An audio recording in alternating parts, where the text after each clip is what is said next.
Bem-vindos ao novo episódio do podcast Médicos Hands-On, que tem como objetivo ligar a medicina de ponta com você. Hoje nós vamos falar de um assunto muito importante, que é a respeito da apneia do sono, e nós temos aqui dois convidados, o Edson, que já é o meu companheiro de podcast, Dr. Edson Chu, professor livre-docente do HCFM USP, e hoje nós temos um convidado muito especial, meu amigo, Dr. Sung Ho Ju.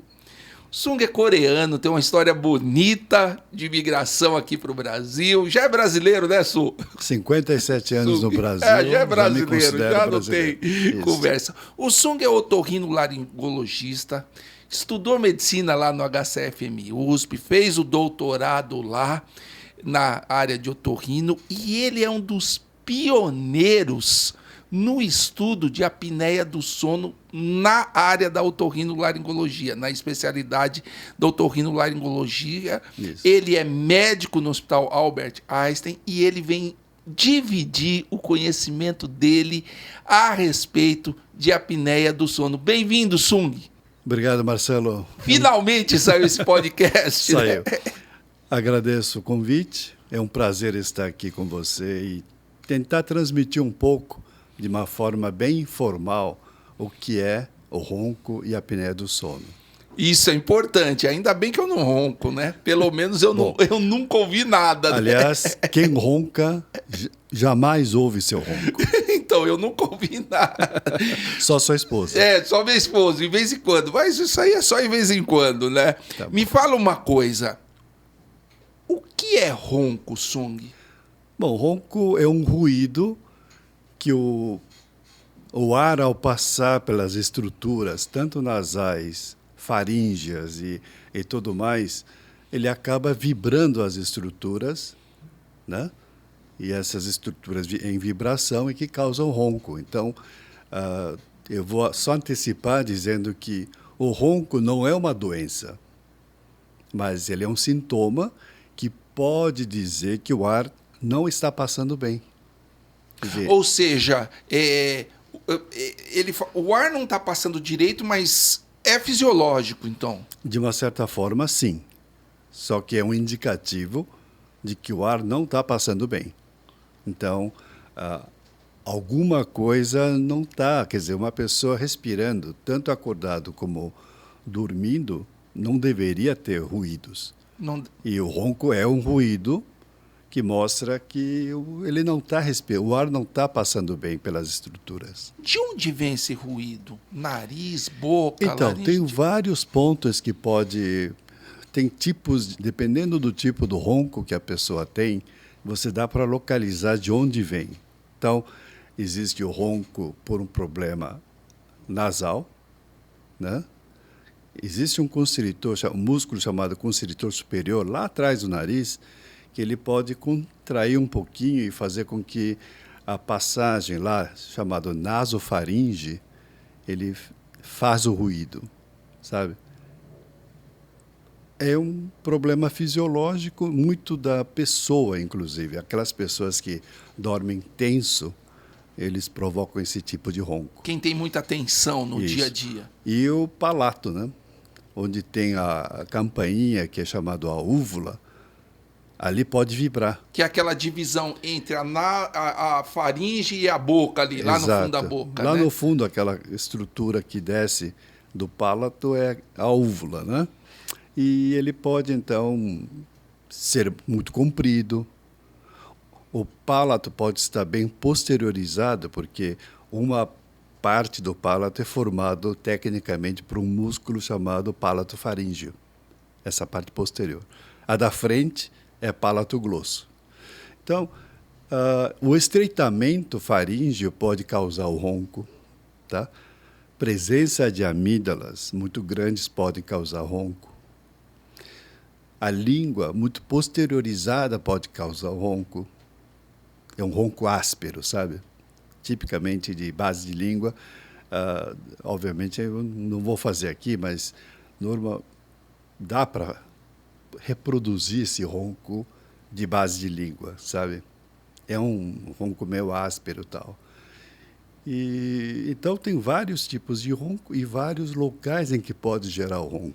Para você, por exemplo, tentar fazer a localização, o paciente gravar o ronco é importante? Isso seria importante para mim para tentar localizar mais ou menos. Obviamente um exame físico otorrino, eu vou conseguir localizar mais ou menos de onde vem um ronco.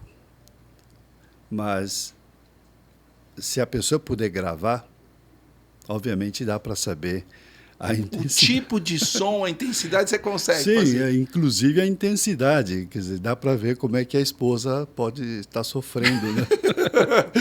É verdade. Então, gravação é legal, Não, é importante. porque geralmente o ronco não perturba tanto quem está roncando, mas quem está do lado sofre. Então, como eu disse no começo, a pessoa que ronca, jamais ele nega, porque ele não ouve, né?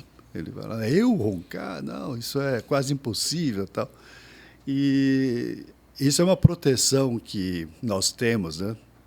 Aí é que entra também aquele filtro natural do cérebro, que é a substância reticular, que objetivamente o som existe e você escuta, você ouve, mas só que é filtrado para não te acordar. Seu ouvido, entre aspas, corta esse som para não acordar você. É mais cérebro que corta, né? O cérebro corta o som. Corta o som para você poder dormir, senão você não conseguiria dormir com o ruído, com o seu próprio ronco. Com o seu próprio ruído.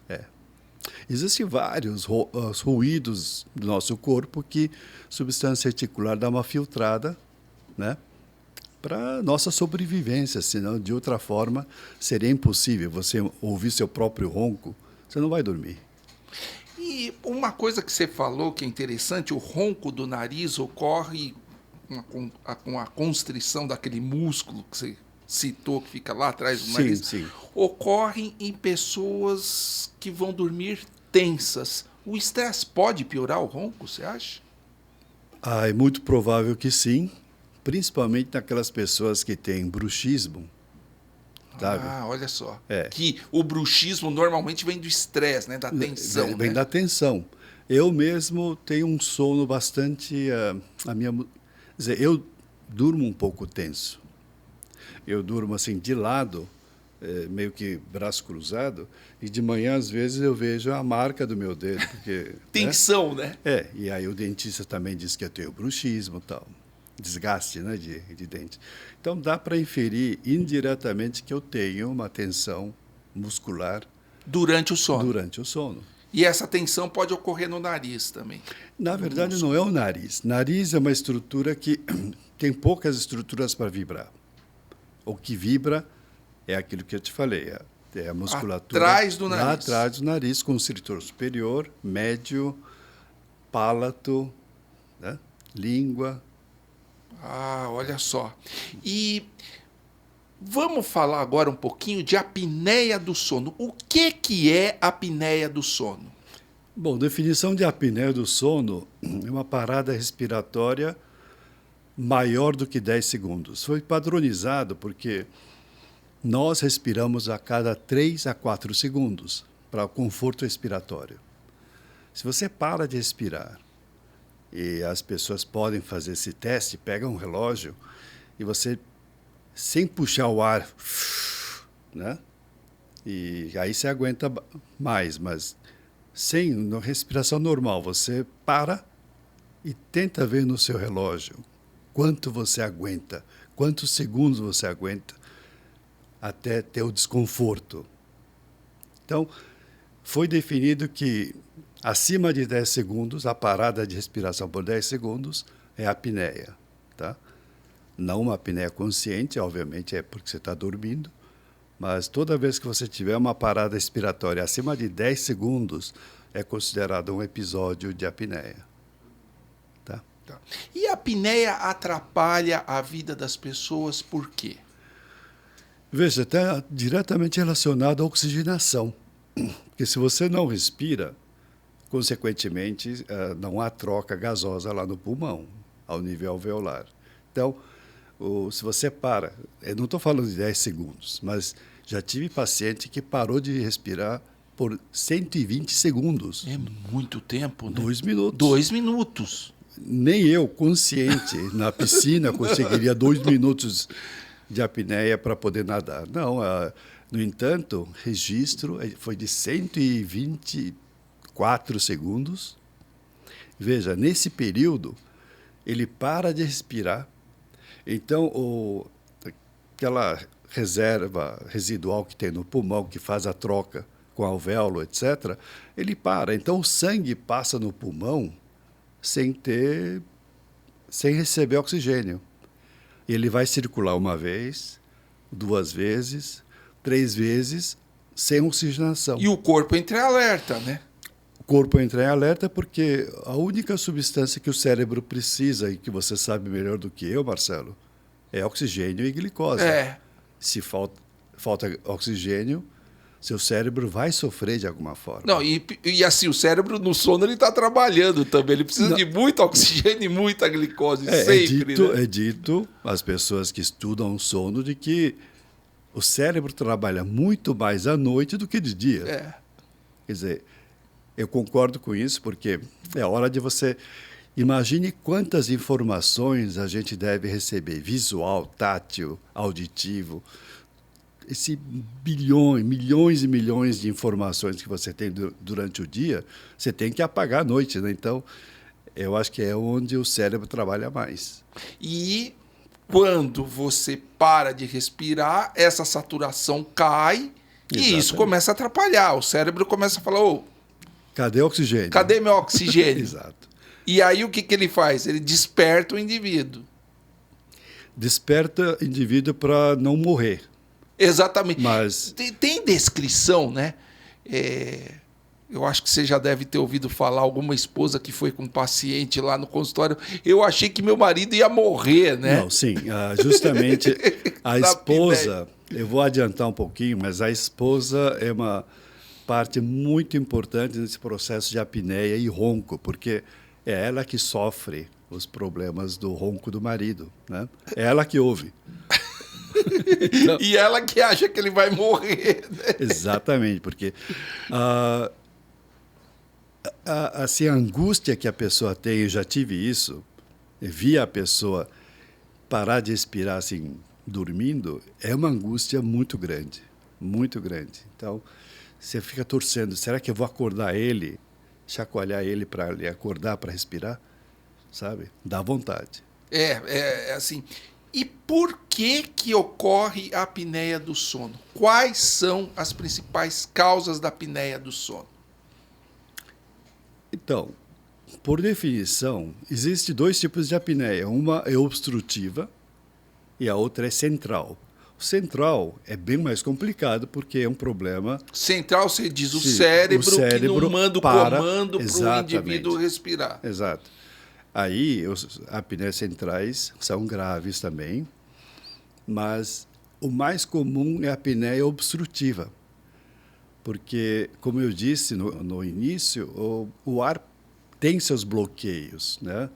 A partir da narina, ele tem estreitamento do vestíbulo nasal, tem um desvio de septo, tem rinite alérgica hipertrófica, rinite vasomotora, tudo leva a estreitamento nasal, e aí a pessoa respira pela boca. Quer dizer, então você está falando que, por exemplo, quem é alérgico, quem tem o nariz constantemente entupido, é um candidato a ter apneia do sono?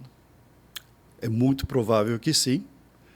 E te digo mais uma coisa, Marcelo, eu diria assim, você sabe, como neurologista, como, apesar de a respiração nasal e bucal, você vai dizer, respirando pela boca vai chegar até mais curto para o pulmão o ar, né?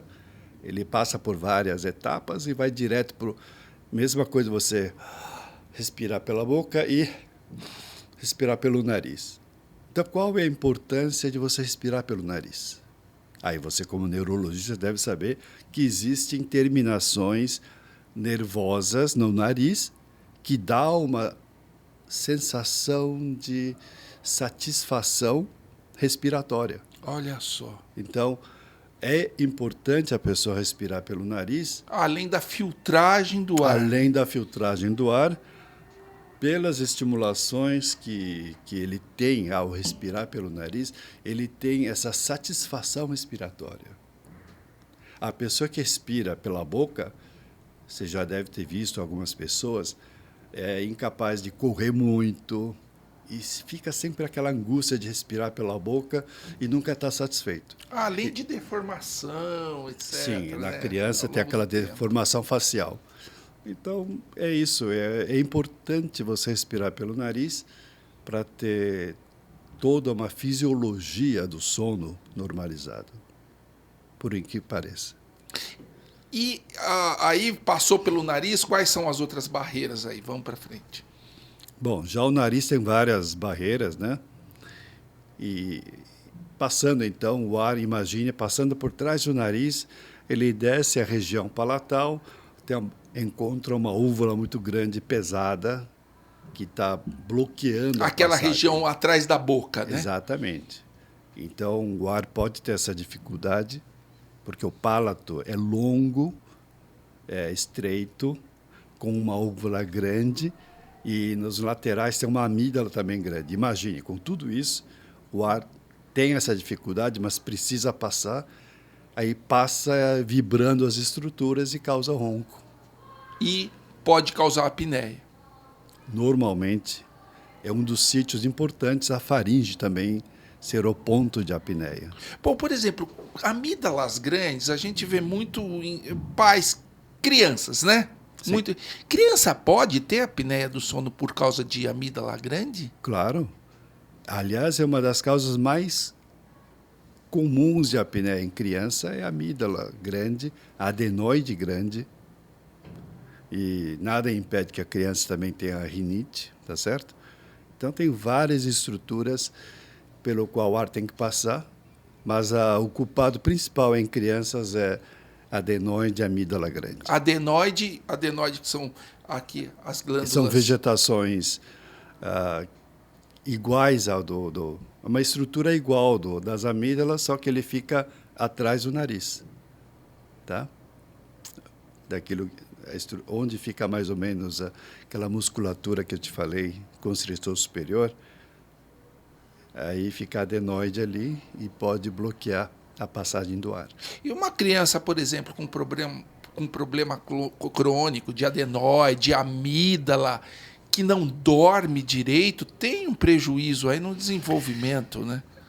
Então, ultimamente tem descoberto que o prejuízo que a criança tem do desenvolvimento neurológico, existem curvas que você mostra que uma criança que respira bem pelo nariz e uma criança que respira pela boca tem uma curva de desenvolvimento neurológico diferente. Diferente.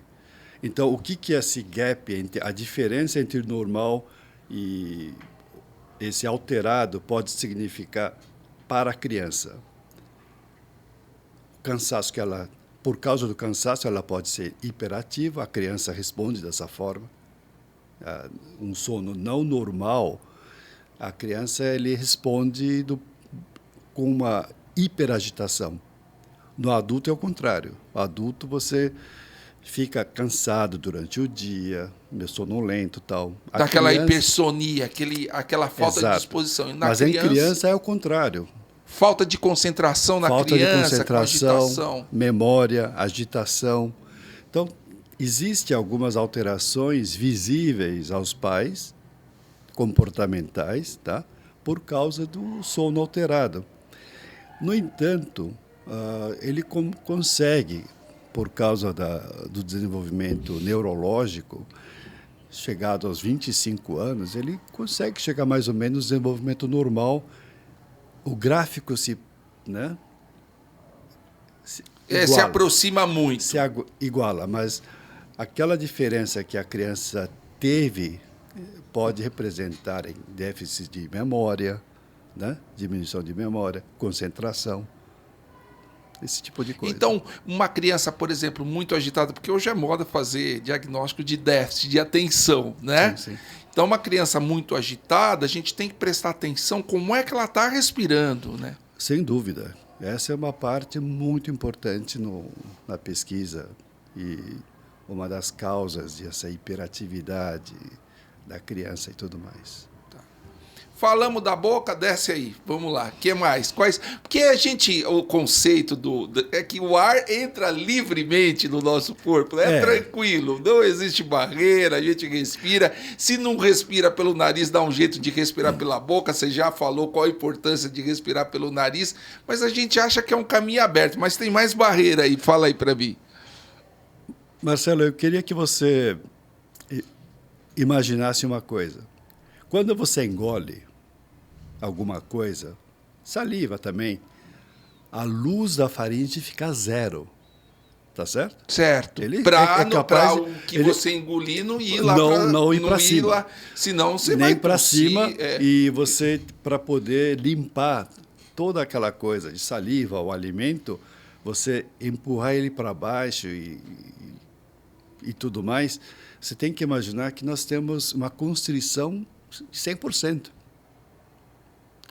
Isso não, a faringe não é uma estrutura tubular de passagem rígido. Não, ele é capaz de ter luz zero, fechar completamente pela constrição muscular. Aí você vê toda aquela coisa de dinâmica muscular vem aí. Então, é uma estrutura que a passagem pode ser zero. Ou está totalmente aberto quando a gente está acordado. Então, o ar já teve que passar pelo nariz, passa pelo palato, na faringe, né? E aí ele encontra o quê também? Pode encontrar uma língua grande que posterioriza por várias razões. Uma porque a criança que não respira bem pelo nariz tem uma arcada dentária estreita, e a língua, não sendo exageradamente grande, mas é relativo à estrutura da boca, ele pode estar grande. Ele tem uma boca mais deformada, ovalada, exatamente. E a língua pode atrapalhar também. E a criança pode ter uma micrognatia, hipodesenvolvimento de maxila, e a língua... Com a maxila um pouquinho para trás, né? Isso, então a língua também vai para trás, não é? Língua também tem o mesmo efeito.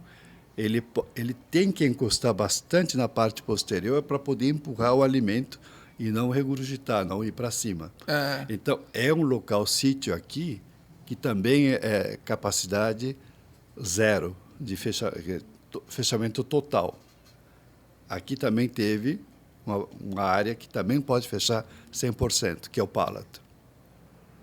Então, o ar aparente, quer dizer, a gente tem o conceito de que é um tubo aberto o tempo inteiro, mas não é. Dependendo... Então, você me deu uma ideia aqui. Por exemplo, o cara ele já tem uma dificuldade de respirar pelo nariz. Você falou da importância de respirar pelo nariz. Então, a criança que não respira porque é alérgica ou porque tem adenoide grande, etc., não respira direito pelo nariz, vai respirar pela boca. Respirando pela boca, ela desenvolve uma deformidade que vai atrapalhar o ar entrar pela boca, é isso? Também. E, além do mais, tem mais um detalhe, Marcelo. Quando você respira pela boca, você pode perceber que existe uma leve constrição também da musculatura de faringe quando você respira pela boca. Quando você respira pelo nariz, não. Existe um relaxamento. Tenta fazer isso agora. Quando você respira pelo nariz, não tem como você fechar aqui. Quer dizer, uma respiração mais confortável, né? E mais ampla, confortável. Mais ampla. Agora, você respira pela boca, você cria um certo, por reflexo, um estreitamento. Olha só. E essa é uma das razões também de apneia do sono. Quer dizer, aqui não é um fator. Aliás, eu vou dizer um pouco mais para frente, o que nós, otorrinos, erramos. No estudo da apneia, a gente jogou a maior parte, a culpa no palato. Aí desenvolveu várias técnicas, o chamado úvulo-palato-faringoplastia. Que é uma cirurgia, Que é uma cirurgia, para corrigir. Mas concentrou demais na faringe.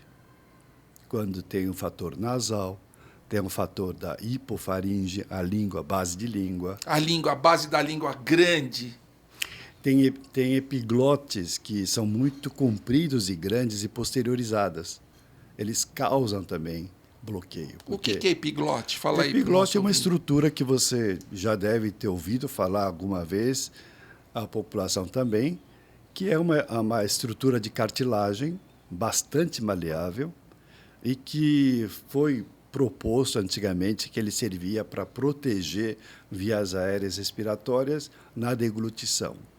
Quer dizer, na deglutição, você engole a comida para não ir lá para o pulmão, ela tamparia a supraglote e tal. Em parte é verdade, sim. Mas ele também é importante para jogar a comida para os laterais. Tá? Onde a gente tem a parte mais ampla do esôfago superior é ali na parte chamada seio piriforme, que é onde tem as cordas vocais no meio e tem um espaço lateral que a comida passa sem cair lá para os pulmões, né? Exato. Então, o epiglote também tem esse papel, mas também tem um papel de ser sentinela. Ele é muito sensível, então ele também, quer dizer, supostamente ele tem um papel de ser um lugar assim que a comida chega, já ele pode refletir no fechamento das cordas vocais e tudo mais. Tudo isso, na verdade, é uma coisa muito complexo, mas, como toda a estrutura do nosso corpo, ele tem um papel. E epiglote tem esse papel na deglutição, mas também tem um papel na obstrução. Olha só. Já vi muitos epiglotes grandes e posteriorizados, eles fecham completamente.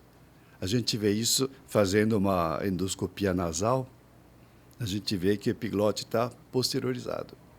Normalmente ele devia estar aberto, assim, meio permitindo a visualização de corda vocal e tal. E aí ele atrapalha a passagem do ar. Pode atrapalhar. Epiglote é aquela estrutura que a gente sente no engasgo, né? Quando engasga, é ele que tampa lá e dá aquela sensação de que você não consegue respirar, é isso?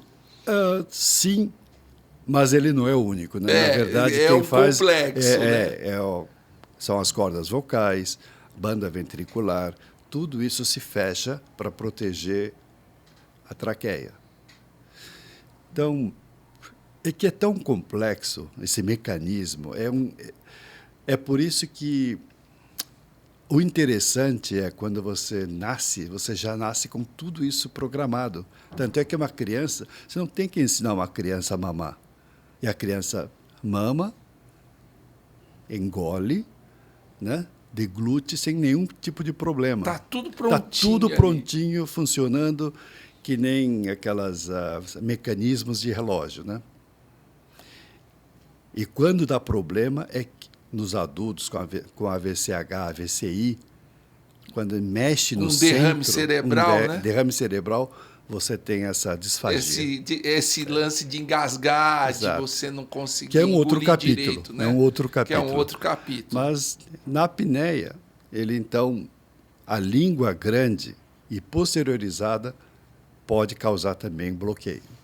A gente falou então da epiglote, é bem interessante, né? A epiglote é aquela estrutura que a gente tem aquela sensação quando engasga, que parece que tampa a via do ar e você não consegue respirar, mas como você falou, é bem complexo, não é só epiglote. Não é epiglote, é bem mais corda vocal, tá? Problemas de corda vocal, que é o último, vamos dizer assim, obstáculo para o ar passar, ele é a região mais estreita das vias aéreas superiores, tá? É a região mais... É onde ficam as cordas vocais. Exatamente. Quer dizer, a própria função da corda vocal, que também isso é um fenômeno muito complexo, mas que nós temos total controle da abertura e fechamento, mas tem alguns casos de pacientes que são entubados e que, por várias razões ou questões neurológicas, têm paralisia de corda vocal. E tendo paralisia de corda vocal, se está em aberto, chamado em abdução, a pessoa engasga toda vez que come, porque ele não fecha. Tá? Olha só. E quando ele está em adução, as duas cordas vocais estão super fechadas, a pessoa fala, mas não respira. Por isso que tem que abrir... Uma das causas de apneia do sono. Aí seria a apneia do sono grave. Então, assim, para Que não... pacientes que têm esse problema de paralisia de cordas vocais? Pacientes normalmente que ficaram entubados muito tempo. Na UTI, na precisaram UTI por um acidente, etc. Ou talvez agora, na fase pós-Covid, a gente vai ver bastante. Teve muita gente entubada, né? Sim, mas assim, nós estamos conversando de uma estrutura que não é comum aparecer no dia a dia da apneia, tá? Só pacientes com sequelas de algum problema mais sério, nós sabemos que ele pode ter apneia, mas não é o mais... Não é o mais comum. Não é o comum. Não é o mais comum, mas tem que prestar atenção, né? De repente, se teve teu pai ou, sei lá, um parente que foi para UTI, teve um AVC, foi entubado muito tempo e tem essa dificuldade, ronca muito e tem essa dificuldade para respirar durante o sono, é importante prestar atenção nisso, né? Nas cordas vocais. Então, as cordas vocais ele não tem um peso muito grande no dia a dia. Agora, vamos falar da obesidade, né? Mas não acabou a barreira do ar? A obesidade é importante? Aqui é meio indireto, mas a própria obesidade ele é um fator extremamente importante na geração da apneia, porque esse acúmulo de gordura visceral na barriga, né? Na barriga, ele acaba empurrando, quando a pessoa está deitado, de barriga para cima principalmente, ele tem todo aquele volume que faz a compressão abdominal e o diafragma, a musculatura respiratória não consegue abaixar para poder puxar o ar. Então, ele tem um bloqueio mecânico também para o diafragma não conseguir abaixar o suficiente para puxar o ar. Então, a obesidade é muito importante um fator causador de apneia do sono. Sem dúvida. Eu considero ele um dos principais, um dos quatro principais. Quatro principais. Vamos falar, então. Nariz. Pálato, que é aquela divisão entre a boca e a região posterior do nariz. Base de língua. Aquele indivíduo que tem uma língua grande ou que respirou muitos anos pela boca, deforma a boca. Deforma, dá micrognatia e empurra a língua para trás. E obesidade. São as quatro principais causas, as quatro principais barreiras que podem provocar a apneia do sono. Sim. E o quinto... E o interessante da obesidade, como você falou, é que, primeiro, é altamente prevalente na nossa população. A obesidade faz parte das doenças, ao mesmo tempo por excesso de comida e ao mesmo tempo por falta de exercício físico, de atividade física e, ao mesmo tempo, disfunção do metabolismo do corpo. E você falou uma coisa muito importante, que a obesidade ela dificulta a mecânica da respiração. Exato. Né? Que o peso da barriga, por exemplo, né, com as vísceras, entre aspas, espaço visceral cheio de gordura e o abdômen pesado, não deixa o diafragma não deixa trabalhar, né? a musculatura da respiração trabalhar. Ou seja, ele aumenta a pressão intratorácica quando nós estamos deitados. E isso é pior no homem, né? É pior no homem porque as mulheres têm um padrão respiratório diferente. É padrão peitoral. Por causa da gestação. Senão as mulheres morreriam durante a gestação. Né? Senão não ia respirar da gestação. E é muito fácil imaginar, quando nós temos filhos pequenos em casa, quantas vezes os nossos filhos já subiram em cima da nossa barriga quando a gente está deitado. Chega um momento que a gente não consegue respirar pelo peso em cima da nossa barriga. Exato. Então, o diafragma é o principal músculo respirador. Tem os intercostais, mas os intercostais eles não são, em homens, muito importantes. No entanto, ele também acaba sendo importante, já que a pessoa assim, não consegue, por problemas de coluna, dormir de lado, é melhor ele jogar os braços para trás, e isso facilita o movimento de musculatura intercostal. Por isso, então, se tiver que dormir com a barriga para cima, joga o braço para trás, que facilita um pouco a função da musculatura intercostal. E diminui a sobrecarga no diafragma. Que já está ali que comprimido. Já está sendo comprimido pela pressão intraabdominal. É bem complexo. Você falou o seguinte: ronco é a vibração da passagem de ar pelas vias aéreas até chegar no pulmão, certo? Sim. A apneia do sono é obstrução.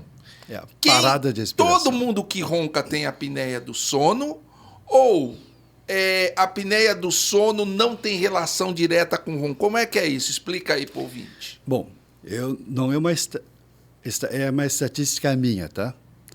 Eu não vou citar números, porque não existe um trabalho, mas eu diria que, por baixo, metade da população masculina ronca.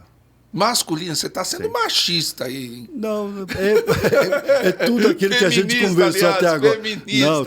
Tudo aquilo que a gente conversou até agora. A estrutura anatômica do homem facilita o ronco. Propensa para o ronco. Propensa para o ronco.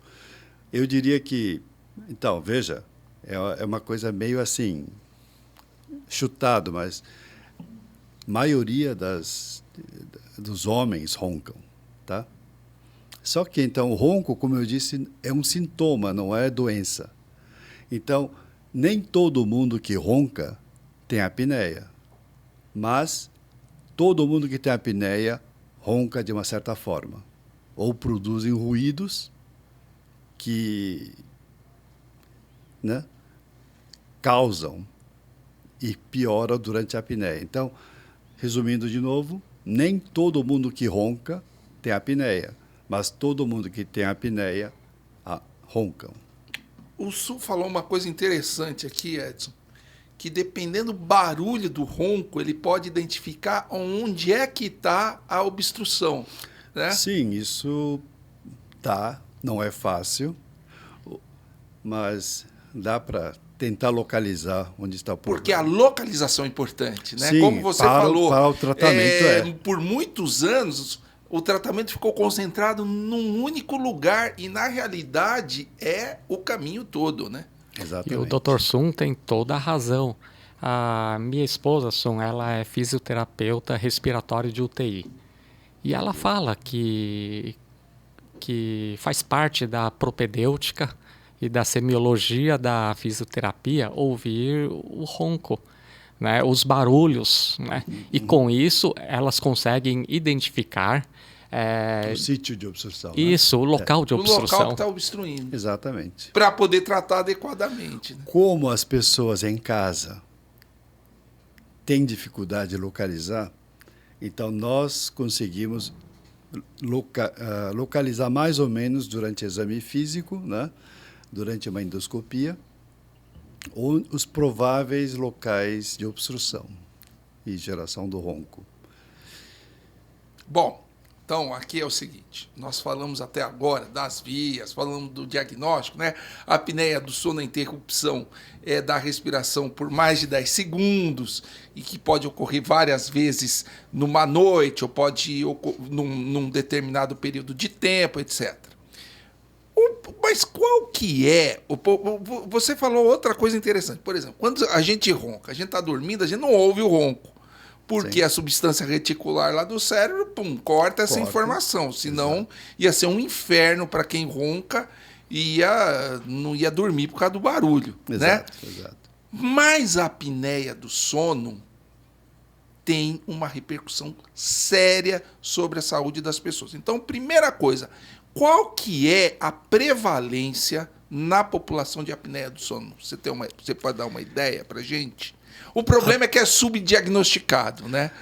É subdiagnosticado e não se tem um número exato, porque a população, nós temos 7 bilhões de pessoas. Fazer um estudo estatístico de quantas pessoas têm apneia não é fácil. Mas sabemos que existem grupos que têm propensão à apneia. E quem melhor pode dizer isso são as esposas, né?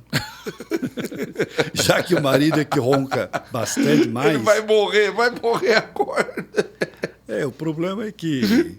Parou de respirar. O marido ronca tanto que dá desespero. Isso porque dá tem apneia. problema no casamento. Sim, dá problema porque aí começa a dormir em camas diferentes, em quartos diferentes e pode terminar em casas diferentes. Esse é o problema. Então, eu acho que o ronco e a apneia é um problema social, inclusive, tá? Principalmente para as mulheres. Ter um marido que ronca toda a noite é muito incômodo. Ela não consegue dormir. Tá? Se tiver apneia, então, aumenta o desespero dela, né? Aí ela vai torcendo. Será que acordo ele? Ou será que eu deixo ele morrer, né? Não.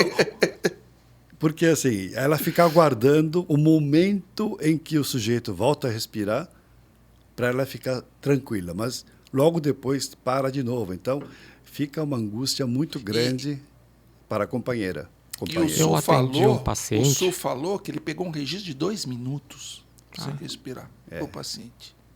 2 minutos é muita coisa. Aí a saturação de oxigênio, nesses casos, vai para... Diminui muito o oxigênio do sangue, né? 84, sabe? Não dá para chegar no 0 porque... Né, a hemoglobina tem 4 moléculas de oxigênio, libera o primeiro com uma grande facilidade, segunda com uma certa dificuldade, e terceiro e quarto são estruturais, ele não consegue liberar isso. Tá? Então, ou seja, o cara pode até ter um prejuízo grande com saturação razoável lá. Então, chegando a 80 e pouco, é muito baixo. É baixo. É baixo. O que você ia falar, Edson? O problema é que o ronco e a apneia do sono é um problema que afeta geralmente o homem, só que em contrapartida acaba com a saúde da mulher também. Uma paciente, eu lembrei disso, alguns anos atrás eu atendi uma paciente que falou assim para mim: doutor, o meu marido ronca, eu não consigo dormir por causa disso, e fora isso, ele para de respirar e eu fico agoniada. A paciente me falou, eu fico preocupada e por causa disso não consigo dormir também. O ronco dele está acabando com a minha saúde. Então você tem 2 estresses ali. Você tem um estresse inconsciente e o estresse consciente.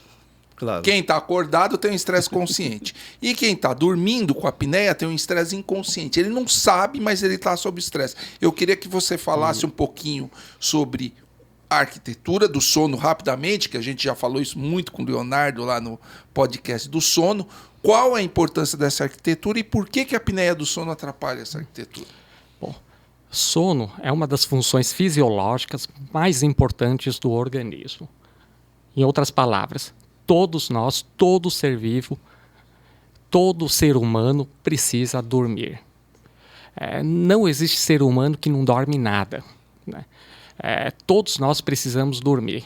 Esse é o primeiro ponto. Segundo ponto, o sono, ele tem várias funções importantes do sono. E os sintomas de privação de sono vão decorrer dessas funções importantes do sono. Uma das principais funções do sono é a produção de melatonina. E aí nós sabemos que a melatonina é uma substância, é um hormônio que regula o sono, é um mensageiro do sono. E além disso, a melatonina ela é importante para o nosso sistema imune, né? Ela melhora o nosso sistema imune, ela é importante para o nosso sistema anti-envelhecimento, né?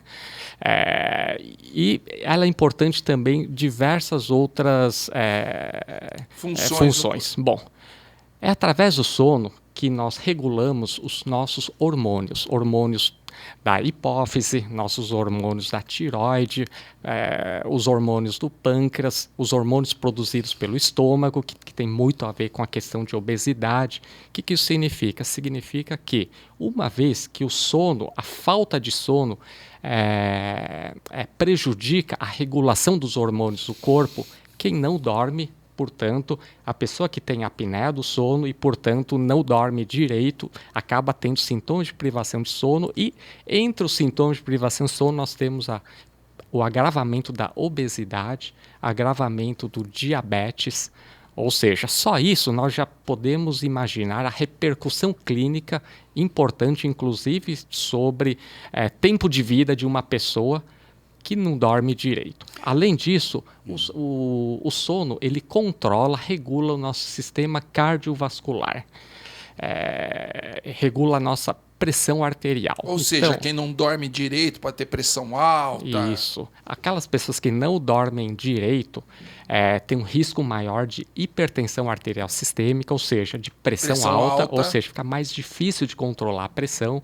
E aquelas pessoas que têm desautonomia, por exemplo, que têm pressão baixa, pode piorar da pressão baixa também. Ou seja, ele pode piorar para os dois extremos.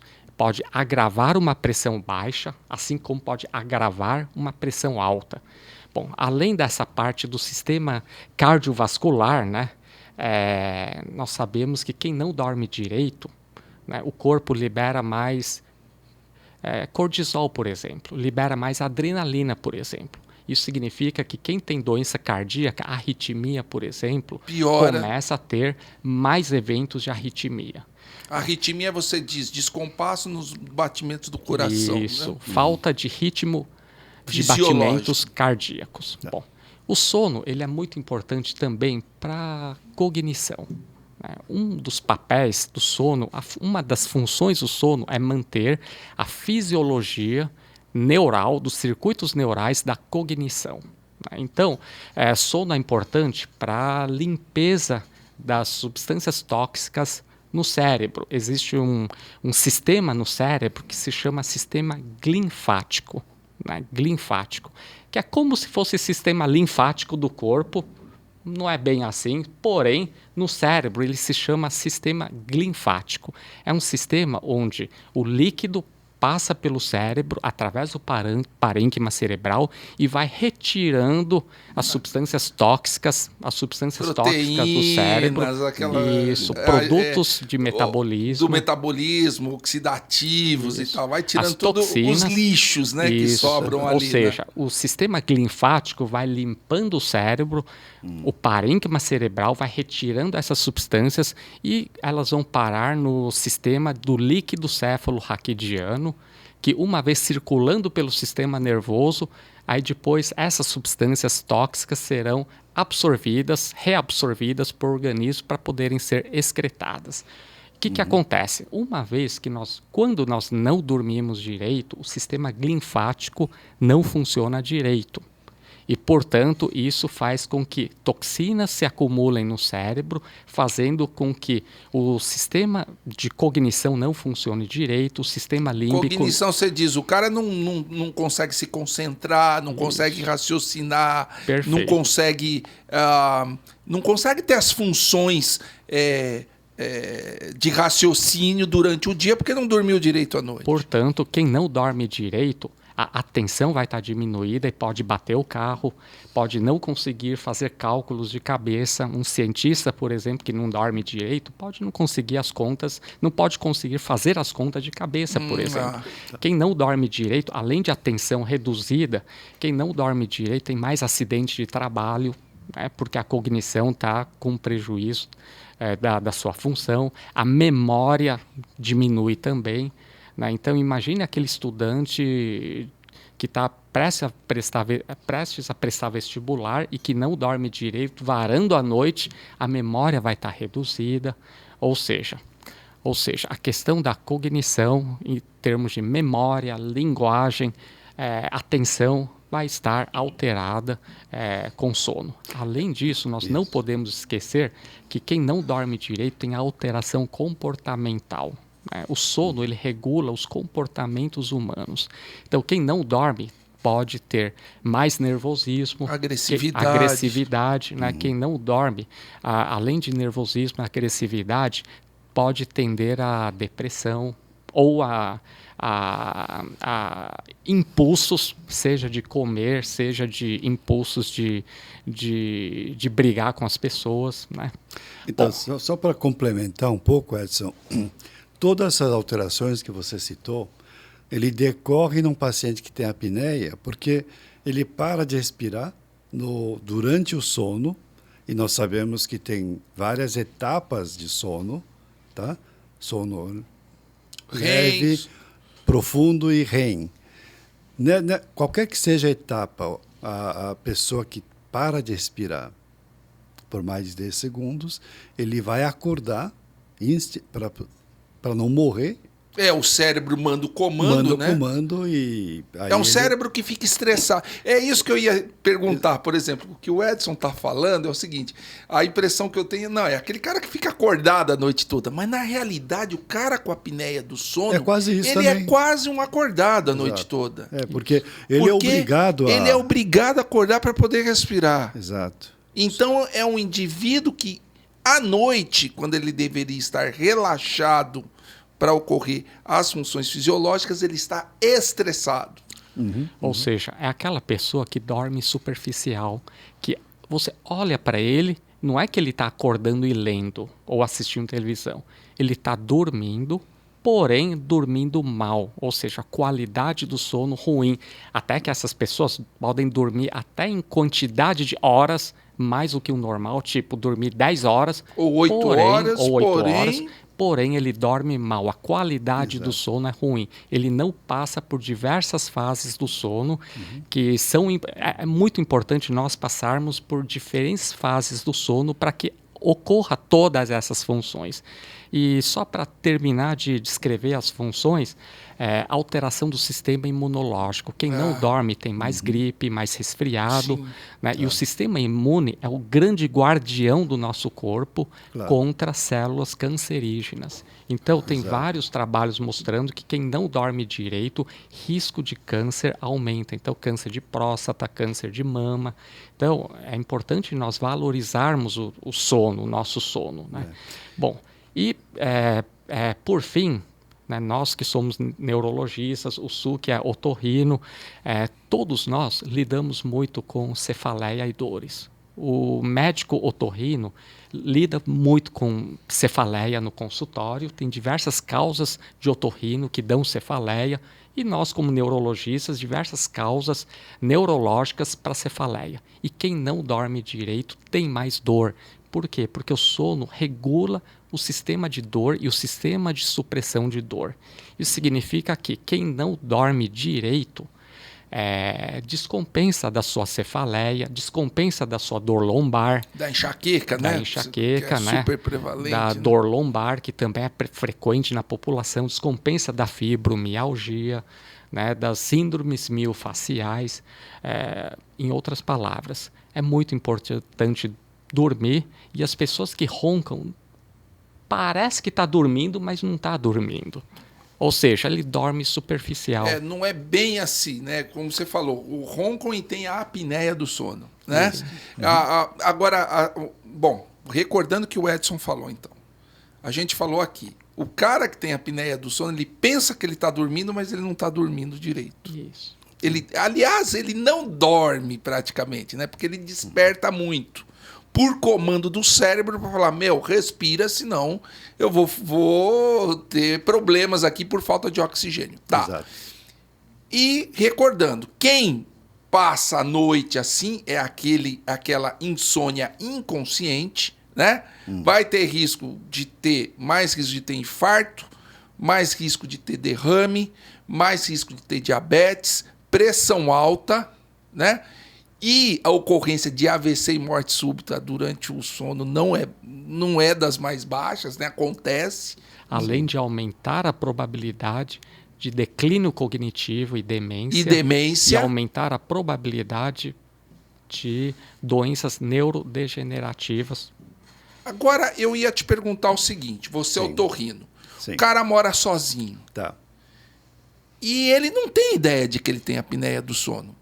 Sim. Qual é a queixa? É cansaço? É o quê? Eles queixam do quê? Basicamente é isso, meio sonolência diurna, tá?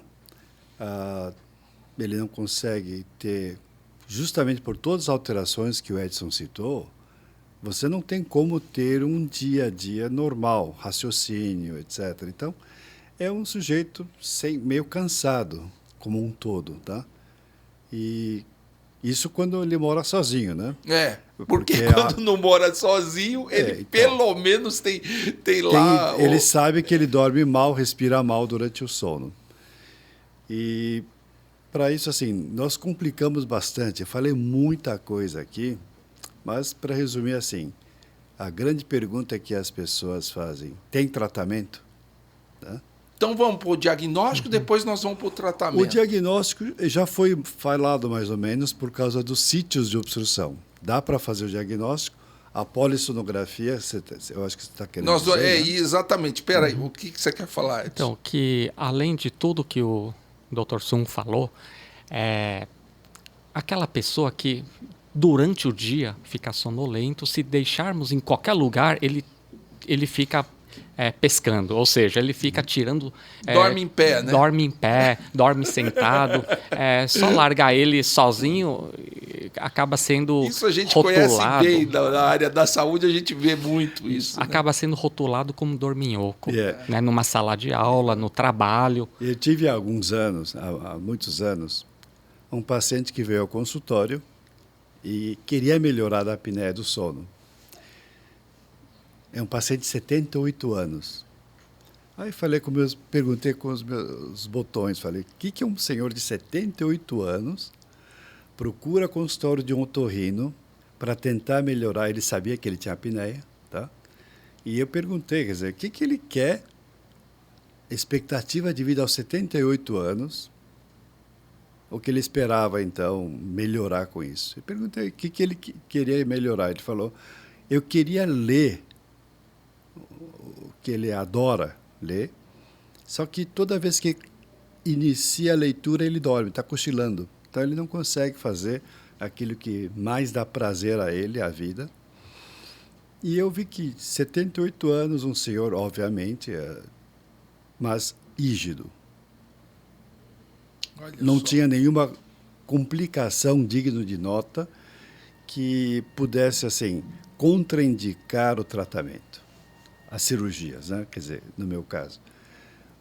E falei, bom, se você realmente quiser, nós vamos falar sobre tratamentos, diversos tratamentos, e fiz o exame físico e não vi nenhum problema e operei o paciente aos 78 anos.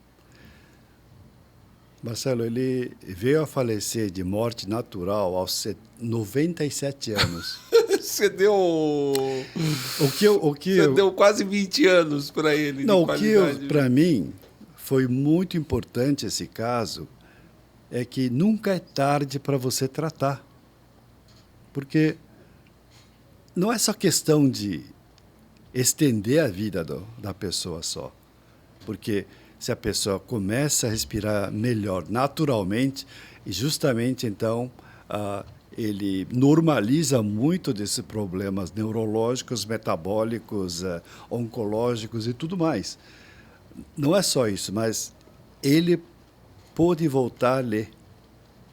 E ele estava muito feliz. Deu prazer para ele, né? Sim, ele estava muito feliz. E eu soube depois que ele veio a falecer com 97 de morte natural. Tá. E se ele não tivesse sido tratado, se ele não tivesse procurado o médico para fazer um tratamento adequado, todos nós sabemos que a apneia do sono, ele encurta a vida das pessoas. Exato, ele podia ter vários tipos de problema, percalço, tipo um acidente vascular, né? Cerebral, tanto hemorrágico... Podia ter 10 anos a menos de vida. Exato, quer dizer, ou câncer, né? Câncer. Então, tudo isso ele podia ter tido. É difícil a gente dizer, mas que ele ficou muito feliz e viveu bem. Eu acho que isso foi, para mim, uma grande lição de que nunca é tarde para você Fazer o diagnóstico e fazer tratar. o diagnóstico e tratamento. Fora que aquela sensação ruim que as pessoas falam pra gente no consultório, de doutor, eu fico o dia inteiro com aquela sensação de que eu não dormi, aquela sensação que eu Exato. preciso dormir mais. Exato. Essa sensação é horrível. É muito ruim. E essa sensação passa a ser um desconforto para a pessoa. Ou seja, limita a imagine vida das viver pessoas. todos os dias sentindo esse desconforto. Então, nós orientamos os pacientes a procurarem os médicos. Como fazer o diagnóstico? Ou só pela história, por exemplo, a mulher falou e... Mulher falou, tá falado. Não, é brincadeira, isso aqui não é machismo, não é? É porque normalmente mas quem sofre é o melhor a mulher. diagnóstico. É o melhor Quem melhor sabe como é que o companheiro dorme é a pessoa que está ao lado, né? Então, este sim, naturalmente, tradicionalmente, tem sido o diagnóstico. No entanto, para quantificar o problema, nós temos hoje um exame bastante conhecido, que é a polissonografia. Quantificar, você diz, é um negócio leve, é um negócio mais ou menos, ou é uma coisa grave? Exatamente. Os números... Para você medir a sua intervenção ali. Sim, inclusive medir o tempo que ele fica parado sem respirar. Que eu citei aqui, tem um paciente que parou de respirar por 124 segundos. Como é que é a polissonografia? Vocês podem explicar aí para a gente? Eu, como otorrino, eu vejo só alguns parâmetros na polissonografia, que é a eficiência do sono, a saturação mínima. Que é a quantidade de oxigênio no sangue, quantidade de oxigênio. Né? E esse, para mim, é o dado mais importante. Até onde ele consegue dessaturar, porque abaixo de um certo número realmente é perigoso, tá? E para mim dá uma amostra de quanto tempo ele parou, tá? E quantas vezes ele parou? Né? E quantas vezes ele parou? Isso de respirar.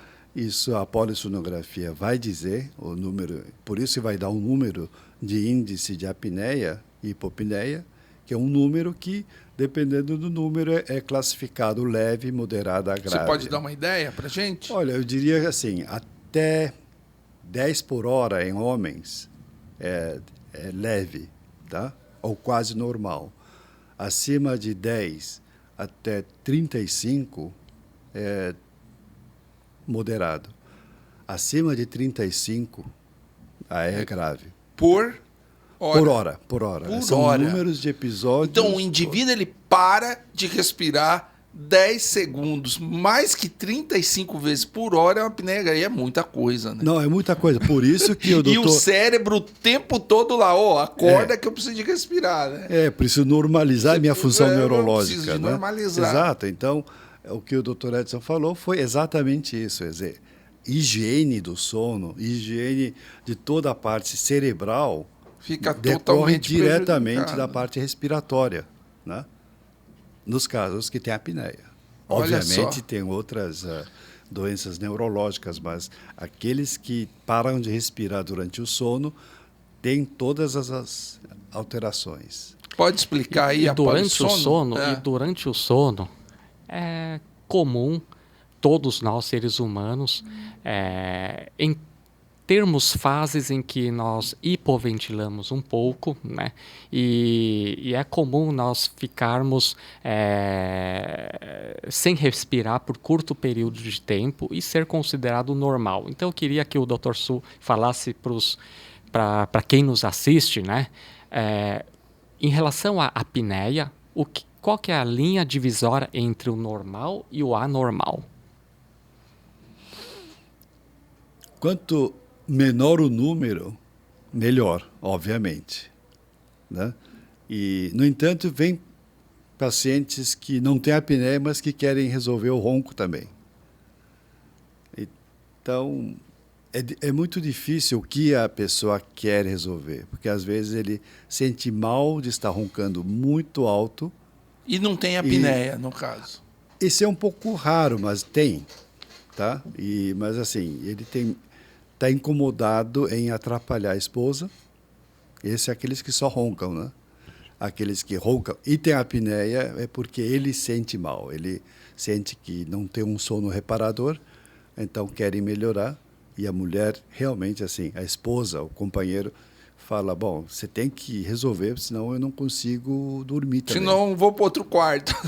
E se morar Também- numa kitnet, eu vou me teria isso. mudar. Né? Exato. Agora, assim, vamos voltar aqui. Polissono é um exame que dura uma noite toda, certo? É como se você fosse medir os parâmetros fisiológicos do sono no indivíduo que está dormindo. Então, lá monitora a atividade elétrica, coloca lá o oxímetro, coloca... E uma série de parâmetros é medido durante o sono. Ou seja, é um exame demorado.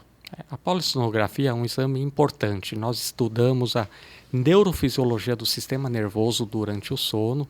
Então, nós fazemos uma monitoração contínua da atividade elétrica do sono.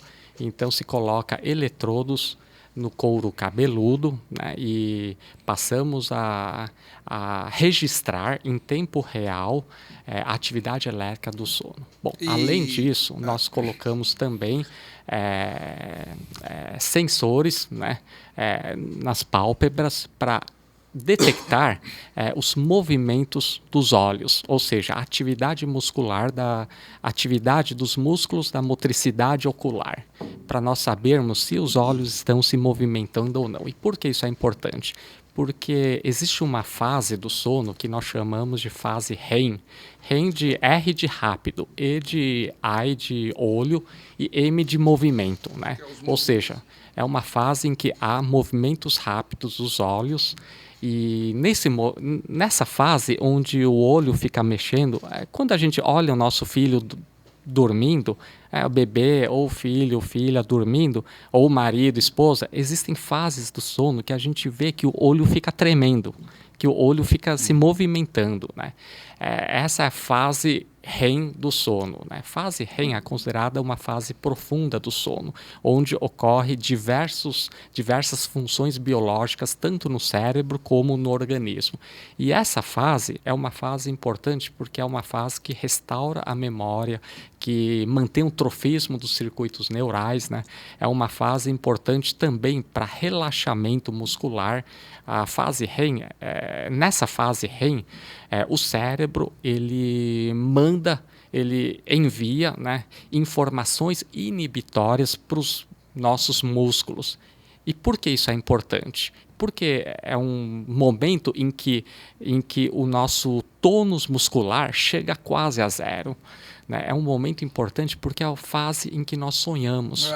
É uma proteção, né? É verdade, uma proteção, é senão verdade. Você vai acordar, você vai fase dormindo, você vai bater em alguém, vai bater em alguém. Andando. Isso, perfeito. É a fase onde coisas. sonhamos, né?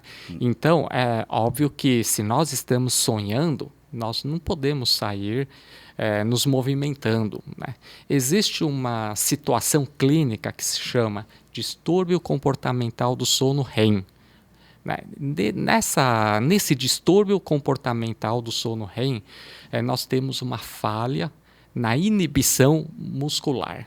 Então, por exemplo, as pessoas sonham e quando as pessoas estão sonhando, geralmente são conteúdos de briga, por exemplo. Então, a pessoa acaba falando, acaba xingando ou acaba emitindo sons que não dá para nós entendermos. Né? E sempre aquele conteúdo de que parece que está brigando. Né? Além disso, a pessoa pode dar chutes e pontapés, a pessoa pode dar socos, né? A pessoa pode, inclusive, levantar da cama e sair correndo. Né? E quando o distúrbio comportamental do sono REM é mais intenso, a pessoa pode até acordar debaixo da cama. Né? Pode cair da cama. Né? Então, e a polissonografia consegue detectar tudo, porque vai avaliar a atividade elétrica do cérebro, vai avaliar movimento rápido dos olhos, né? Vai avaliar tônus muscular e movimentos do corpo. E, além disso tudo, dependendo da polissonografia, a pessoa pode estar sendo filmada. Né? Ou seja, o comportamento do sono também sendo analisado. Né? E com isso, o médico especialista em sono, em polissonografia, ele vai avaliar se a pessoa, durante o sono, passa por diversas fases do sono. Né? Classicamente, diversas fases do sono não REM, né, que vai do superficial até o mais profundo, e se a pessoa passa um tempo adequado de sono no sono REM, em que nós temos um verdadeiro relaxamento muscular, né? E por que tudo isso é importante? Porque se nós não passarmos por diversas fases do sono, né, então nós não dormimos direito, porque dependendo da fase do sono onde nós estamos, ocorrem funções diferentes no corpo e no cérebro, funções de restauração do corpo e do cérebro.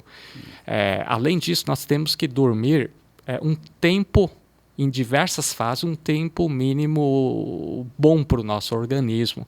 Por exemplo, tempo mínimo bom para o sono REM, um tempo mínimo bom para diversas fases.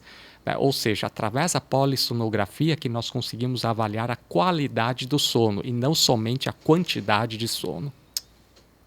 Seguinte, explicou a polissono. Sim. É um exame muito completo, né? Sim. Para analisar o sono. Tá. Só que existe um problema. É um exame demorado e às vezes pouco acessível. Sim. É necessário, obrigatoriamente, você fazer uma polissono para fazer um diagnóstico de apneia do sono? Seria ideal. Nós estamos falando de uma situação ideal, é fazer a polissonografia, mas existem opções que atualmente tem, como para mim é muito importante a oxigenação e saturação do oxigênio durante o sono, teria como baratear, vamos dizer assim, e popularizar o diagnóstico através dos apps e que tenha vários apps deve ter hoje com oxímetro no seu dedo para você poder ver qual é o nível de oxigênio, né? Quer dizer, até onde pode chegar. Eu vi um app que você fica com o oxímetro, ele grava o ronco e ele grava, inclusive, a hora que o indivíduo está roncando mais, se a oximetria cai ou não. E analisa, acho que, eu não sei se é a posição do corpo, alguma coisa assim. Isso ajuda, você acha? Ajuda a ter do que não ter. Se você não tem nada, você está apenas na suposição. Se você tem alguns números, mesmo esses apps, eu não sei quanto isso vamos dizer assim, sério em detectar nível de oxigenação e tal, mas é uma coisa assim, que pode ser tentado. Aí o papel do otorrino acaba sendo bastante importante, a experiência também, para poder saber se ele pode ajudar. Porque dependendo da estrutura anatômica que o paciente tenha, ele pode ajudar, pode inferir que o paciente está tendo apneia pelo relato do companheiro ou companheira que está ao lado e com os dados do oxímetro. Quer dizer, sim, você junta... O ideal seria realmente polissonografia. Mas polissono é um problema. Eu lembro que eu né? comecei o estudo e tratamento da apneia do sono em 1986. Nos Estados Unidos havia iniciado em 84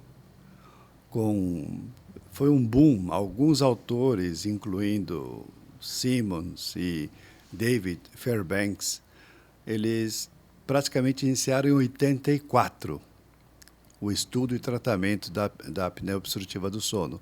Aliás, eu tenho um livro assinado pelo David Fairbanks, que era a autoridade na época. E quando eu fiz a primeira cirurgia de paciente de apneia, nós não tínhamos polissonografia no Brasil naquela época.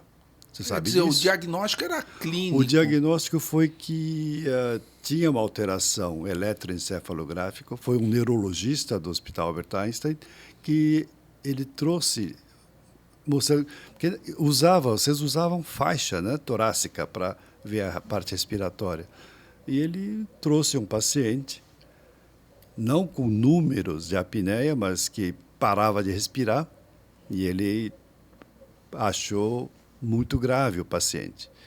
Nós fizemos uma avaliação e constatamos que ele podia ter apneia do sono e fizemos o tratamento cirúrgico naquela época, porque não tinha CPAP nem nada, e o paciente melhorou. Então, quando eu comecei o tratamento da apneia obstrutiva do sono aqui, nós não tínhamos polissonografia. Eu acho que a polissonografia veio depois, 2, 3 anos depois. Então, é possível fazer o diagnóstico baseado no relato, e quanto mais informação, melhor. Esses apps, é confiável? Não sei, mas... Pode ajudar se Exato. você casar com Se a ele- história do paciente, se você juntar as pecinhas. Se o app mostra que tem alteração, pelo menos é um fato constatado, que ele não está bem. Eu lembro que o Leonardo, aqui no nosso podcast do sono, ele falou que a incidência de apneia do sono, salvo engano, podia chegar a 40% da população.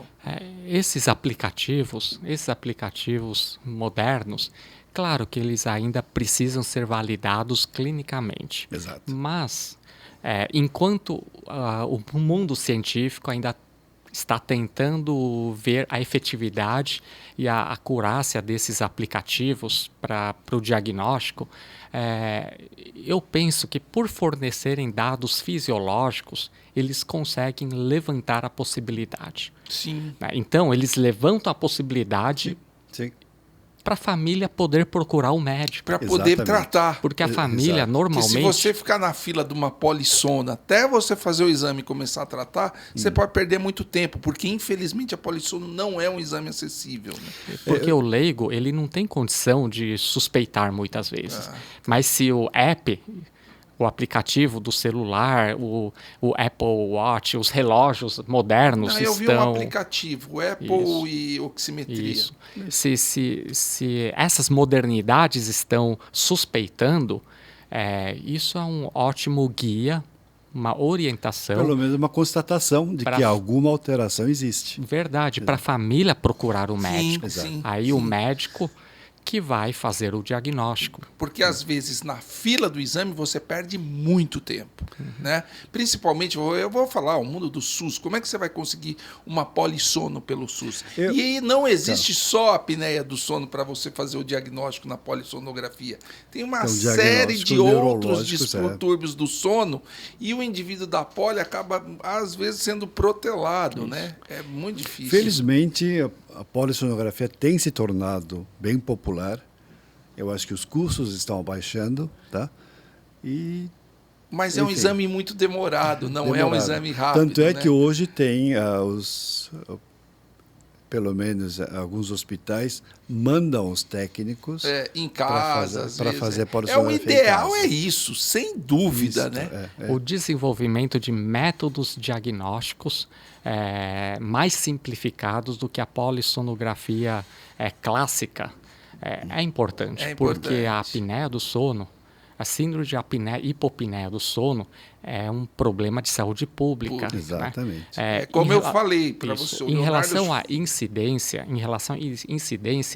quando os médicos não conheciam direito sobre a apneia do sono, o mundo científico tinha estimado a incidência e prevalência de apneia do sono em torno de 2%. Porém, aqui no nosso meio, o Instituto do Sono, que é um dos institutos de reconhecimento mundial, né, o Instituto Sono da Universidade Federal de São Paulo, é um dos locais do mundo que mais publicam trabalhos científicos em relação ao sono no mundo. Ou seja, é um lugar importante para o mundo científico nosso, do Brasil e no exterior. Aí eles publicaram um trabalho muito interessante, em que eles conseguiram ver a prevalência de apneia do sono em 33%. Eu acho que é mais compatível, porque 2% é muito baixo. Quando isso aconteceu, essa casuística essa casuística que deu na população em torno de 33%, isso chamou muito a atenção mundial, porque o mundo todo começou a, 33% é muito, é como se fosse o primeiro trabalho do mundo mostrando um problema de saúde pública grave, né? Num local importante que é o São Paulo, né? É um problema grave, né? E os americanos, na época, eles não gostaram e não acreditaram muito sobre os nossos dados. Né? Aí o que eles fizeram? Eles pensaram, nossa, vamos ver se é isso mesmo. No nosso meio, nos Estados Unidos, vamos ver se é isso mesmo. Aí eles reproduziram o trabalho que nós brasileiros, que o Instituto Sono fez aqui no Brasil, reproduziram nos Estados Unidos. Quando reproduziram nos Estados Unidos, aí todos se assustaram. Aí viram que lá nos Estados Unidos, naquele trabalho que tentou fazer coisa parecida com o Brasil, né, eles acharam um valor de em torno de 40%. Eu acredito que sim, porque realmente a obesidade é um problema de saúde pública lá também. Ele falou em obesidade aqui no Brasil, nos Estados Unidos, é uma coisa... É bem desproporcional. É desproporcional. O americano é muito mais, sofre com esse problema de sobrepeso, obeso. Então, com certeza vai ter mais. Eu acredito que esse número... eu falei no começo que eu acreditava que metade da população masculina roncava. E dessa metade, 40% tem apneia. É plausível. É muita gente. É plausível. É muita gente. Sim. Por isso que o diagnóstico tem que desafunilar, né? Você tem que ter métodos um pouco mais práticos do que a polissono para poder tratar. Porque se você tratar a apneia, nessa proporção da população que tem apneia do sono, vai cair o número de indivíduos com diabetes, hipertensão, risco cardíaco, risco para AVC, porque Sim. tudo isso está muito associado com o sono de qualidade ruim, no caso a apneia do sono. Isso significa que todos nós sabemos que o risco cerebrovascular, assim como o risco cardiovascular, ou seja, os fatores de risco para acidente vascular cerebral e os fatores de risco para infarto do coração, né? Nós sabemos os principais fatores de risco, que seria diabetes, né? Hipertensão arterial, sedentarismo, né? Hipercolesterolemia, né? Colesterol alto, obesidade, são os principais fatores de risco. E, atualmente, tem um outro fator de risco importante de saúde pública na população, que é a apneia do sono. Então, a apneia do sono, hoje em dia, com essas estatísticas e sabendo que a apneia do sono aumenta risco de AVC e aumenta risco de infarto do coração, além de aumentar risco de acidente de carro nas estradas, né? E, portanto, é um problema de saúde pública, né?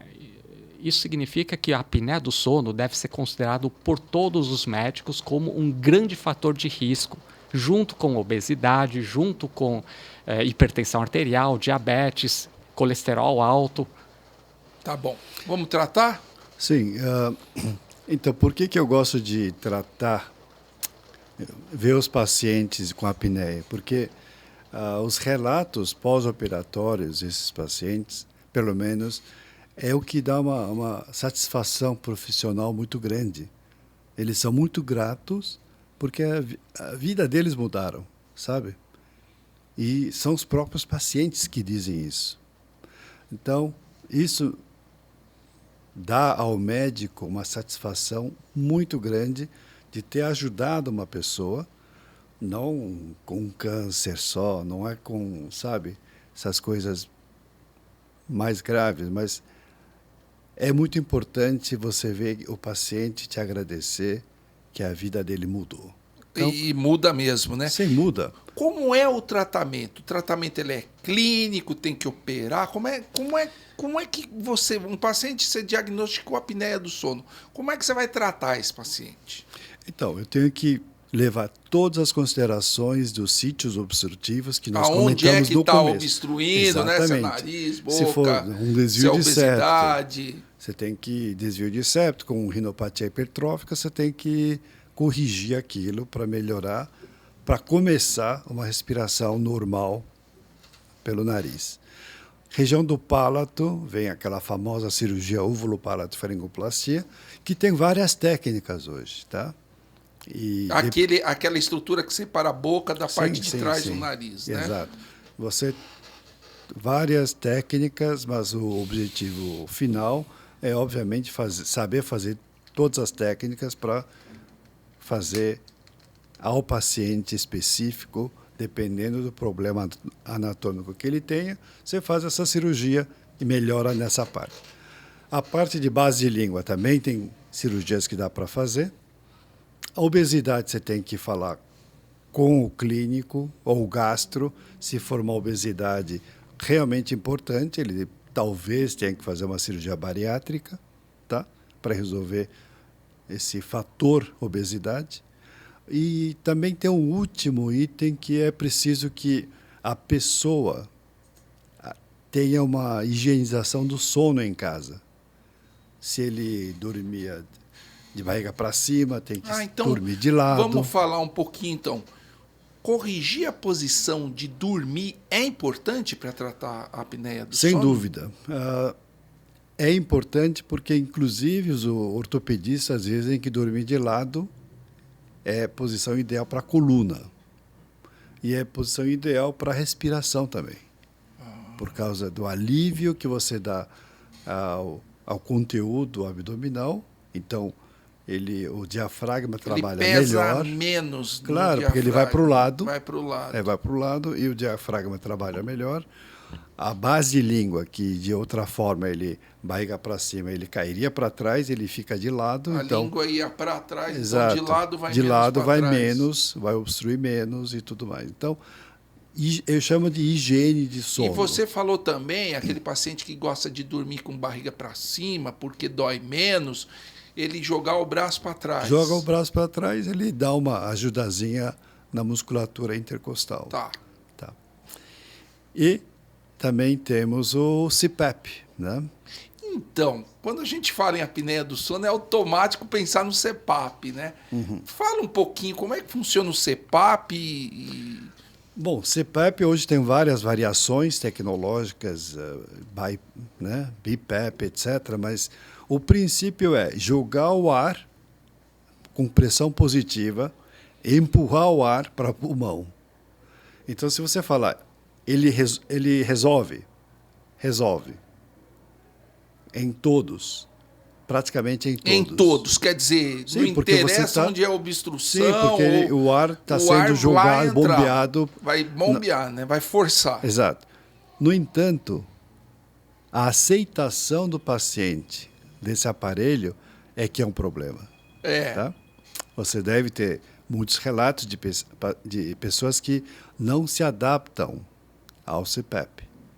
Então, eles querem resolver de outra forma. E aí a cirurgia pode ajudar a resolver. Por que as pessoas não se adaptam ao CPAP? Eu já ouvi falar muito paciente, me receitaram o CPAP, mas não dá, não consigo dormir com aquilo, etc. Por quê? Porque qualquer coisa que você coloque que não é seu para você dormir, eu acho que até, não sei, vou brincar aqui, mas até touca que você coloca, tem gente que não aguenta colocar para dormir. Nem pijama, né? Dorme sem roupa, né? Exato. Então, qualquer coisa que você coloca, ainda mais no rosto, e joga pressão positiva, ele acorda a pessoa também. Acorda a pessoa porque ele tem que... Às vezes, hoje, a tecnologia dá para você conciliar a sua inspiração com a expiração.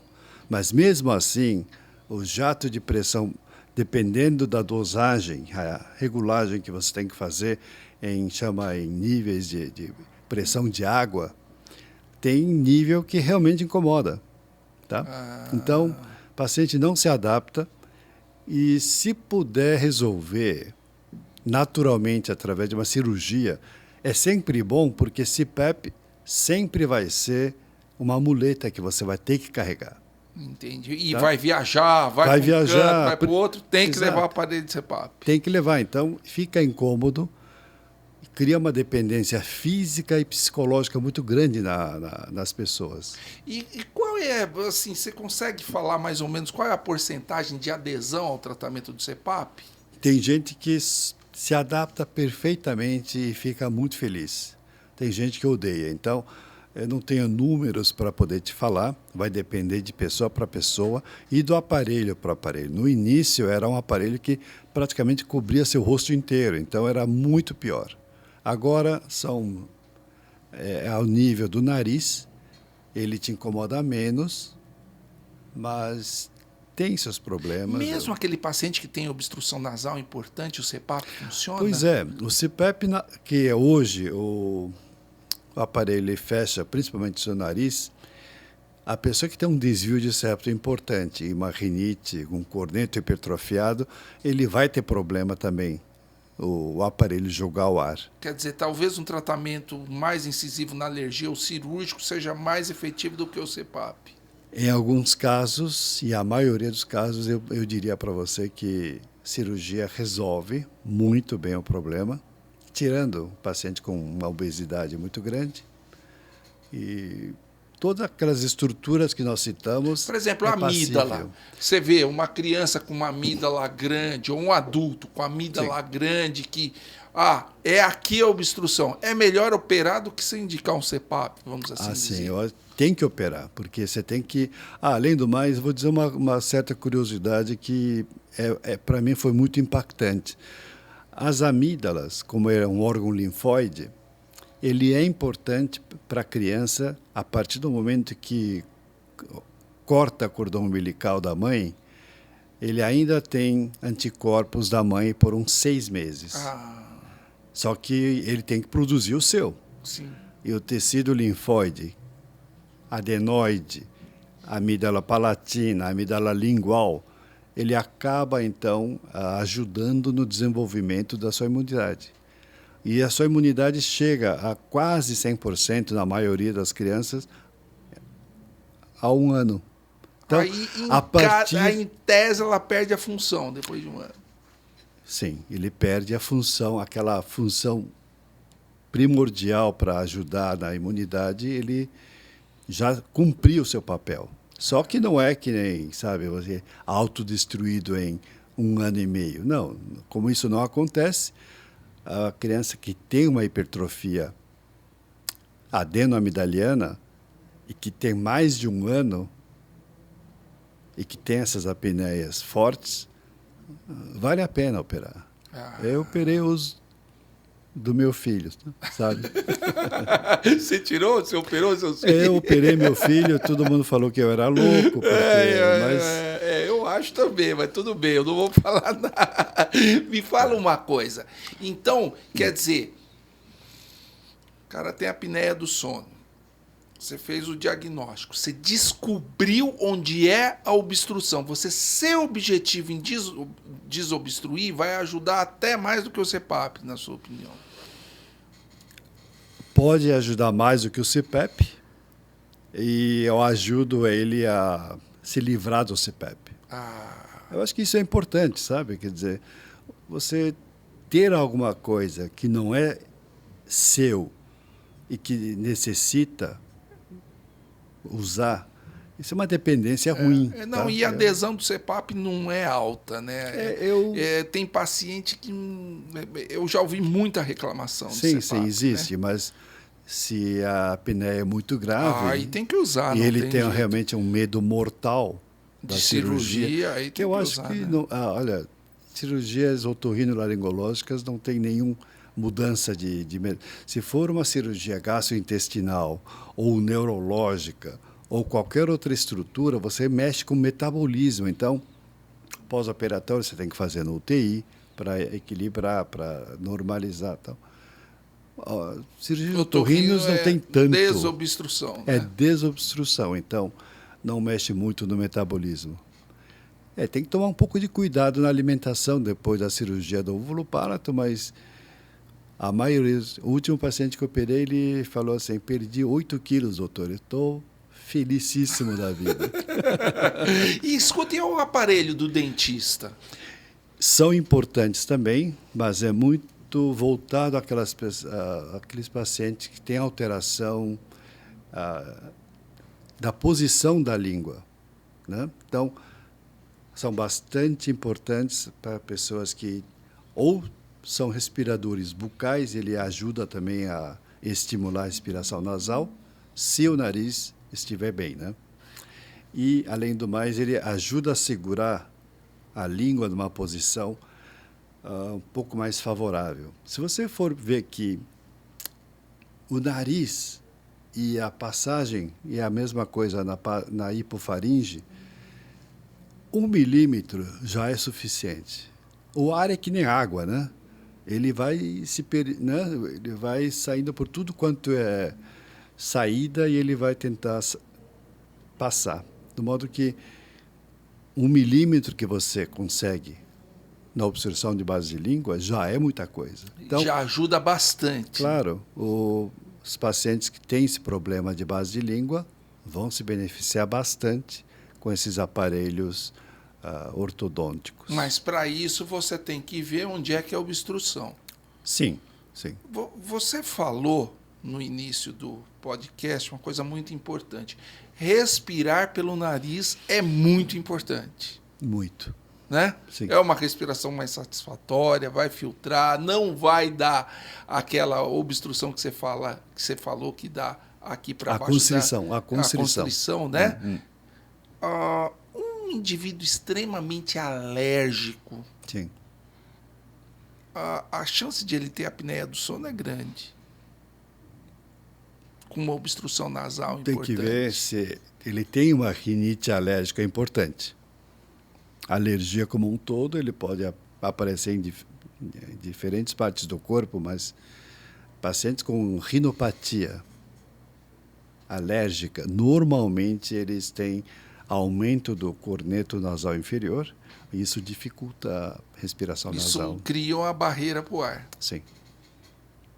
Bom, muito bom. Gostaria de agradecer a sua presença aqui.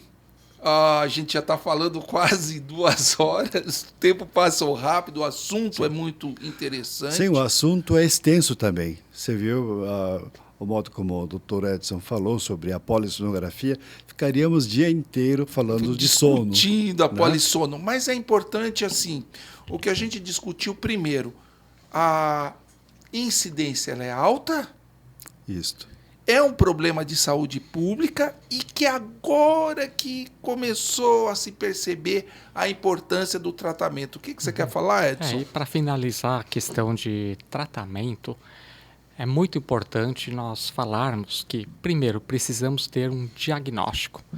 E os melhores médicos para um bom diagnóstico seria o médico otorrinolaringologista, o neurologista, o pneumologista, porque são áreas acostumadas com a questão da apneia do sono. Exato. Bom, uma vez tendo o diagnóstico, o tratamento é multidisciplinar. Então varia desde tratamentos clínicos em que se usa o CPAP para não ter colapso, fechamento das vias aéreas quando a musculatura toda relaxa e quando o paciente puxa o ar, acaba colapsando, fechando o sistema, né? Aí o CPAP é importante para evitar o fechamento completo da via aérea, né? Até o que você acabou de dizer, né? Equipamentos ortodônticos que alguns dentistas especializados de fazer um equipamento dentro da boca para que a língua não caia para trás, para que toda essa estrutura da boca e da garganta não caia para trás, para não obstruir o sistema. A questão de dormir de lado, né? Que nem grávida. Grávida, depois de barriga grande, não consegue dormir de costas, né? Então a gestante precisa dormir de lado para poder respirar melhor, né? Exato. E fora tudo isso, é importante medicina de estilo de vida, ou seja, nós precisamos prezar exercício físico, um bom exercício físico para poder dormir bem. Nós precisamos prezar uma boa alimentação, para que a questão do colesterol fique melhor controlado, nós precisamos prezar... E glicose também. Isso, e glicose também. Nós precisamos prezar de exercício físico, boa alimentação, bom sono para poder emagrecer. Então, procurar ajuda multidisciplinar sempre, né? Educador físico, mais nutricionista, mais médico do sistema gastrointestinal, mais médico endocrinologista para controlar o peso. E por que tudo isso é importante? Porque, teoricamente, não adianta somente colocar o CPAP e esquecer do resto. Exato. Né? Continuar com a barriga grande demais, continuar bem obeso. Né? Ou mesmo colocar o CPAP e não tratar a rinite, por exemplo. Exato. Né? Isso, não Não adianta tratar... colocar CPAP e não tratar rinite, não tratar adenoides grandes, amígdalas grandes. Ou seja, nós precisamos buscar uma medicina de estilo de vida saudável, mais tratamentos setorizados do colega otorrino, tratamentos setorizados neurológico, pneumo, ou seja, o tratamento de apneia do sono é multidisciplinar e multiprofissional. E valorizando cada uma das especialidades, aí sim podemos ter um resultado clínico melhor. Joia. Exato. Olha para aquela câmera ali, ó. Aquela é a sua câmera. Dá a última palavra para o nosso ouvinte. Qual é, na sua opinião, a importância de fazer o diagnóstico, o tratamento, enfim, fale e dê uma mensagem final aí para o nosso ouvinte. Não, a mensagem final é que se você não está bem, nós, resumindo aqui, nós falamos, acho que extraímos aquilo que chama de qualidade de vida, né? A gente tem que valorizar isso. E se você tem ronco intenso, se você está cansado, vale a pena procurar. Hoje você viu que é multidisciplinar, não é só otorrinolaringológico. Então, faça o diagnóstico, veja se seu caso pode ser ajudado pelo otorrino, pelo pneumologista, pelo neurologista, nutricionista, tá? Para você ter uma vida de qualidade melhor. Então, o otorrino faz parte dessa equipe multidisciplinar e que a gente pode lhe dar um bem-estar, quer dizer, qualidade de vida. E o otorrino pode ajudar a desobstruir o caminho, né, do ar. O que vier na frente, a gente desobstrui. Abre a pista para o ar passar. Exato. Muito obrigado pela sua presença. Obrigado pelo convite. Foi um prazer Marcelo. ter você aqui. Muito obrigado, Edson. Espero que vocês gostem desse episódio. Gostou? Se inscreve. Hoje estamos com quase 2.000 inscritos, hein? Olha Menos só. de um ano de canal. Se inscreva, dê seu like. Compartilhe o vídeo para que mais pessoas possam aprender sobre a apneia do sono e aprender sobre conteúdo de qualidade. Muito obrigado à Escola do Pensar, que cede esse espaço para a produção de conhecimento. Até o próximo episódio.